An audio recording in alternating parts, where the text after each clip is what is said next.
Contentment is defined as the state of being mentally or emotionally satisfied with things as they are. Today, it is rare that we find anyone who is truly content with his or her condition in life. The Bible has a great deal to say about contentment, being satisfied with what we have, who we are, and where we're going. Jesus said, "Therefore I tell you, do not worry about your life, what you will eat or drink, or about your body, what you will wear. Is not life more important than food, and the body more important than clothes?" Matthew chapter 6, verse 25. In essence, Jesus is telling us to be content with what we have. Moreover, he has given us a direct command not to worry about the things of this world. Then he adds, "For the pagans run after all these things, and your heavenly Father knows that you need them.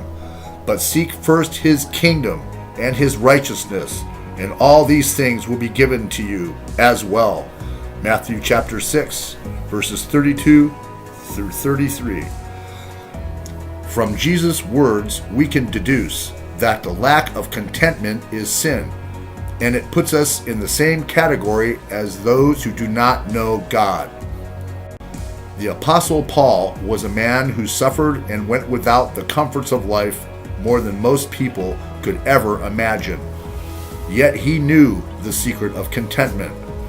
He said, "I know what it is to be in need, and I know what it is to have plenty.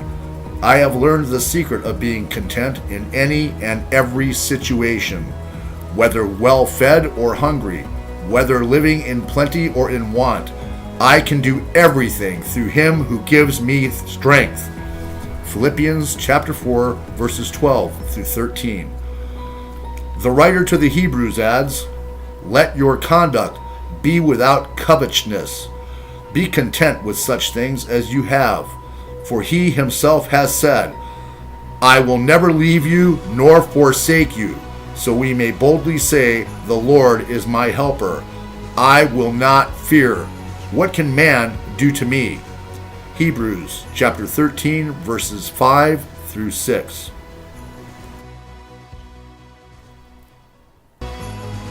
Still, people continue to seek after more of the things of this world, never contented with their lot in life.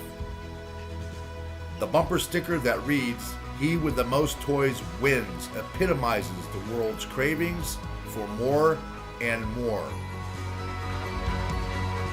The latest global statistic shows that if one has a roof over his head and a meal on his table, he is richer than 93% of the world's population. If a person wears a pair of shoes, he is richer than 75% of the people in the world. In the United States alone, credit card debt averages more than $16,000 per household, and we are still discontented.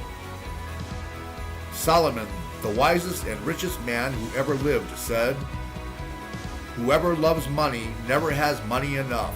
Whoever loves wealth is never satisfied with his income. This too is meaningless." Ecclesiastes chapter 5, verse 10. Be content with such things as you have means, as believers, such should be our trust and confidence in God, that we should be satisfied with our condition regardless of our circumstances. And we know that all things work together for good to them that love God, to them who are the called according to his purpose. Romans chapter 8, verse 28. This means that we should remain assured that if we are faithful, God will cause all things to work together for our good. To worry means we do not trust God. The key to overcoming our discontentment and lack of faith is to find out who God really is and how He has been faithful to supply the needs of His people in the past. Such study will grow one's confidence and trust for the future. The Apostle Paul said it succinctly: "Humble yourselves, therefore, under God's mighty hand, that He may lift you up in due time. Cast all your anxiety on Him, because He cares for you." 1 Peter chapter 5, verses 6 through 7.